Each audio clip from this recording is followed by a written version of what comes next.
Hello, and welcome to Stories from the View, a podcast from the Pleasant View Senior Center in East Longmeadow, Massachusetts. On this podcast, we invite East Longmeadow residents to tell us their stories about their lives and events. Today's guest is John Fitzpatrick. Mary Jenowyn Kaplan is on assignment. Here's your host, Ed Fitzgerald. Thank you, Eric. Welcome, John. Well, it's nice to be here. Good to see you. Thank you. We know each other. It was probably a couple of years ago that I first met you at the East Longmeadow Historical Museum. Yep. Where you showed me around a bit. You were a volunteer there.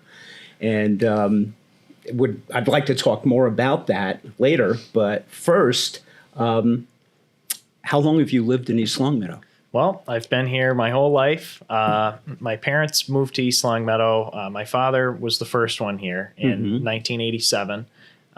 He rented a house on South Bend Lane from the Goldsteins. And then my mother, they married in 88, and she moved in soon after, in October of 88. And they bought our house in 1990, September. And they've lived there ever since, and that's where I've been raised. So.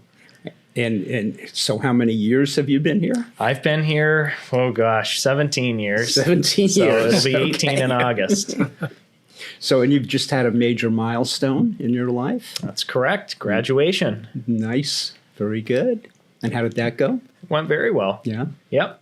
I think the ceremony went smoothly. I delivered a speech, too. Did you? Yeah. Oh, nice. So a little bit of rehearsal beforehand. Yeah. Some practice makes perfect, or almost. But good. Oh, yeah. That's good. And so, I mean, this may be a stupid question, but how do you feel about that, about having graduated?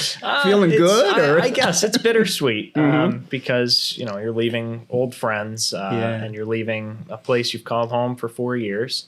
But it's the beginning of a new chapter.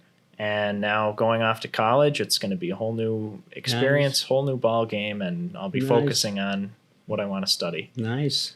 So what are you doing for the summer? Going to lounge around the pool? Or I wish there was more of that in my schedule, but I guess for now I'm just sort of getting used to not having to go to school every day, and I'm going to be looking for a job, but it has to be part-time because I'm pretty busy throughout the summer. So I volunteer actually next week with the Bible camp for St. Michael's Parish, and I have some other things. It seems like every week there's something new going on. Oh, good for you. That's nice.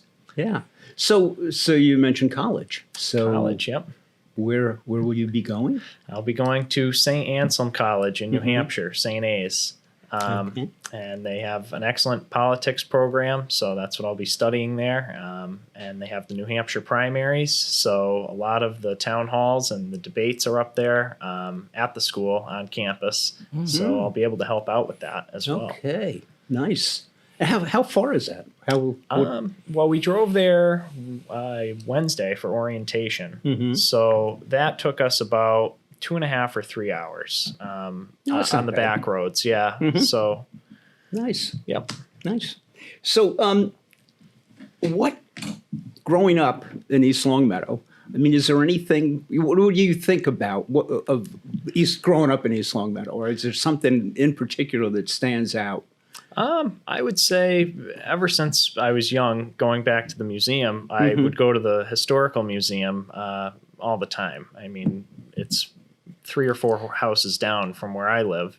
So it was always on our walk, and I would stop in with my parents, and I got to know Bruce a little bit better, and soon enough, now I'm volunteering there. So and Bruce is the director? Bruce, yep. Okay. Yeah, he kind of... Bruce Moore, yep. So he maintains a lot of the property, and he's been chair of the commission. Now he's vice chair, so... Okay. Yep. So you stopped into the museum, and just stopping in got you interested in... That's what really got me interested history. In local history, yeah. Okay. And I live in an old home, so I wanted to learn more about my house. And that's what really started to get the ball rolling. I see. And once I started the research, going to the town hall, going to the library, that's what kind of sparked So my what did interest. you find out about your house? Anything in particular? I that- found out it started out built by George Kibbe, who was a Oh, big yes. builder in town. Yeah.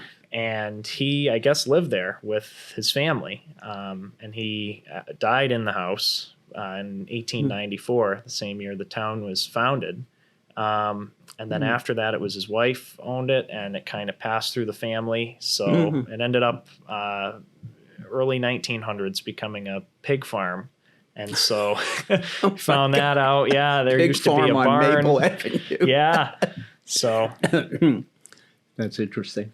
So, what do you do at the museum? I mean, what's your role as a volunteer? I would say mostly giving tours, helping out with tours. But I'm also just involved with a little bit of research and stuff like that. And I just went out a couple weeks ago and I found some things at an antique store in Connecticut that related to East Long Meadow history, some old things from the train. And Interesting. so I got those and brought them back to the museum, and I'll probably end up donating them. To the very museum. nice. Yep. Very nice. Yeah. So, I mean, I've been to the museum 2 or 3 times and walked around, and there's a lot there. Oh, yeah. I would highly recommend anyone who's interested or just to go to it and see what's there, and you may very well get interested in East Long Meadow history. What stands out amongst everything there that to you that is kind of special? Or I would say what really catches your eye as being unique to East Long Meadow has to be the stone cutting and all okay, the redstone memorabilia Yeah. in there, because not every town has such a rich history with stone cutting, and that really stands out to me. Yeah, yeah.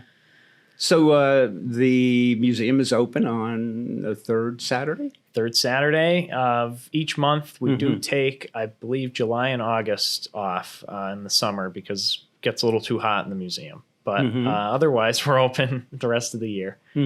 No, I've had some contact with a museum and some business that I've done, and I remember meeting the museum director who took me on a tour, and we went into the back room.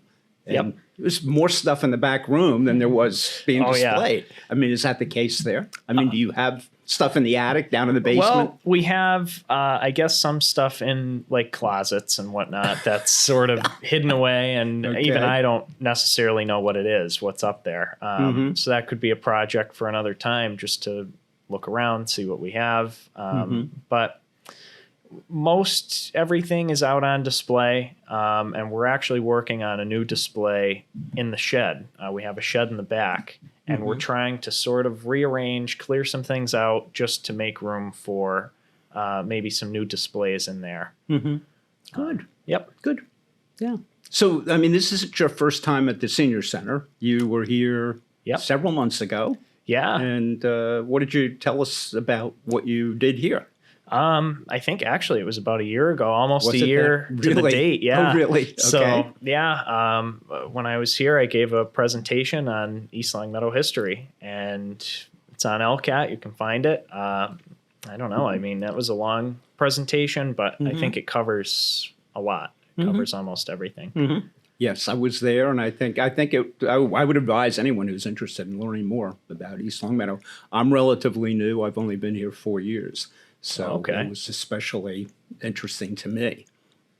Along those lines, at the high school, have you done anything over the years in terms of where do I begin? Yeah. Oh, really? Oh, yeah. Yeah, I've been pretty involved at the high school in my 4 years. I was president of the class for 3 years. This past year, I was vice president of our chapter of the National Honor Society. I've also been school committee representative, one of 3 this year, or one of, I think, 4 actually, 4 this year. And what else? So many clubs, Model Congress Club, the debate team, all sorts of stuff. Wow. And I've been the representative for the district attorney's youth advisory board from East Long Meadow. I've been a representative for this was my third year, and I actually was president of the board this year. So that was a great honor. That's wonderful. Yeah.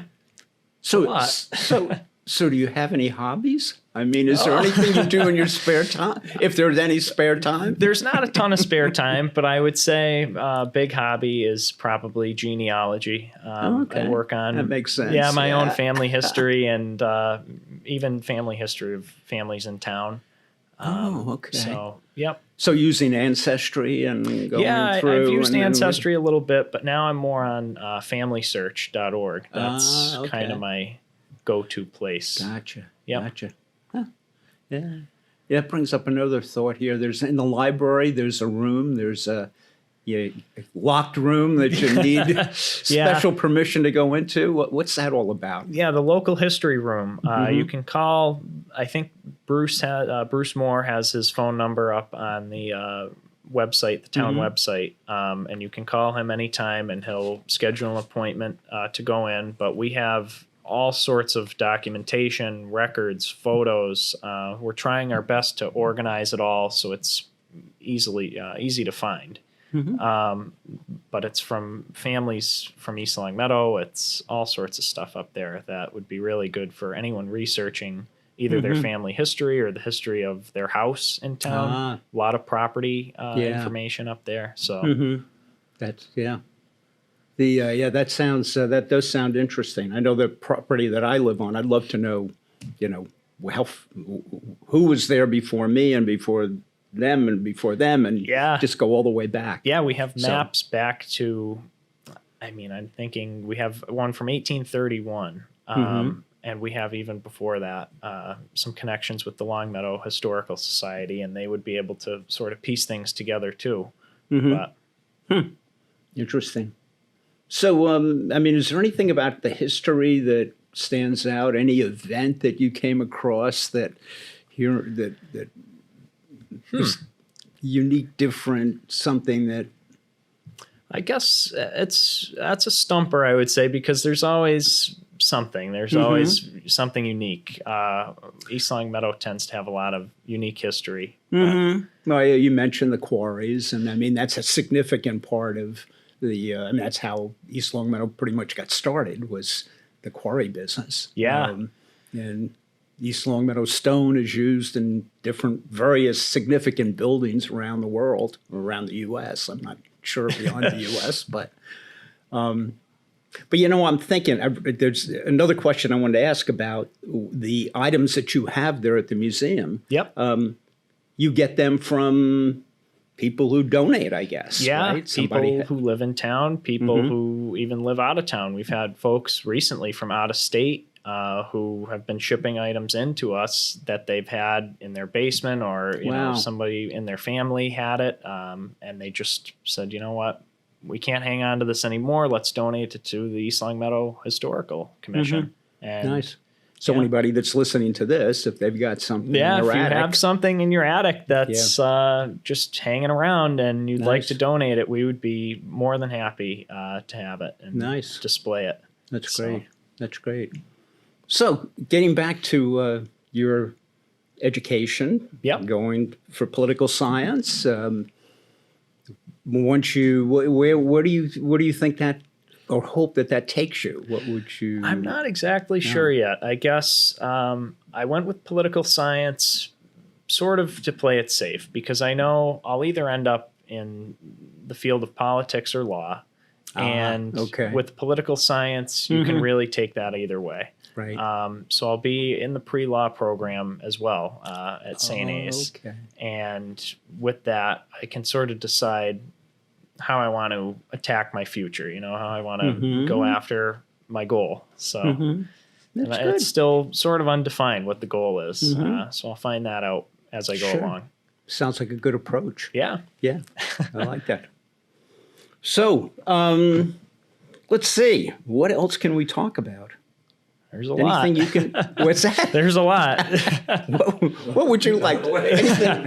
Anything you would like to bring up that let's you see. think that our listeners would be interested Yeah, I guess in? as far as other hobbies go, because I know you'd mentioned hobbies and what else I do in my free time that I have.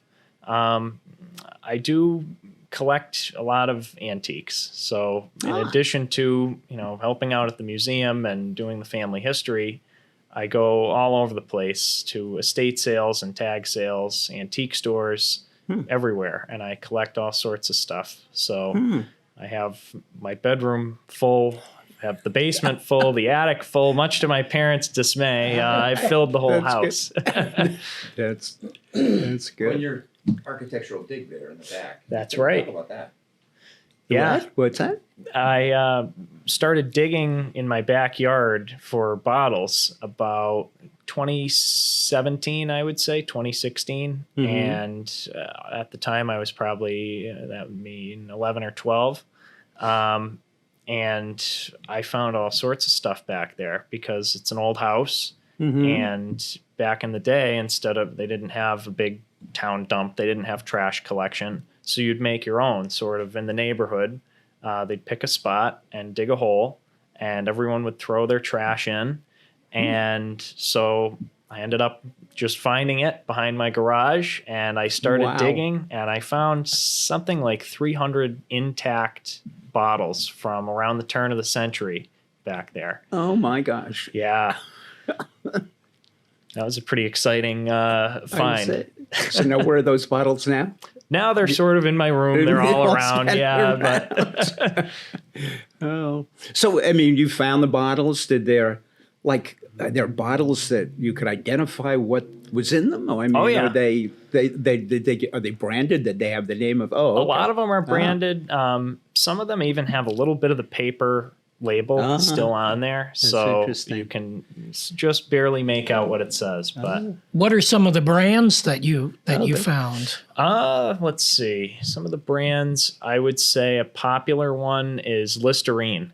Actually, I found Really? a lot of Listerine. Actually, there was one that was still full down there with the cork in it, and I was pretty surprised at that. But yeah, a lot of Listerine and just food products of all sorts. Different. There was dehydrated beef in a bottle, which I don't know how they got it in there. Wow. It's almost like the ship in a bottle sort of thing. There's these big chunks still in the bottle. So have you looked into whether these are worth anything? I mean, are there collectors out there here and there?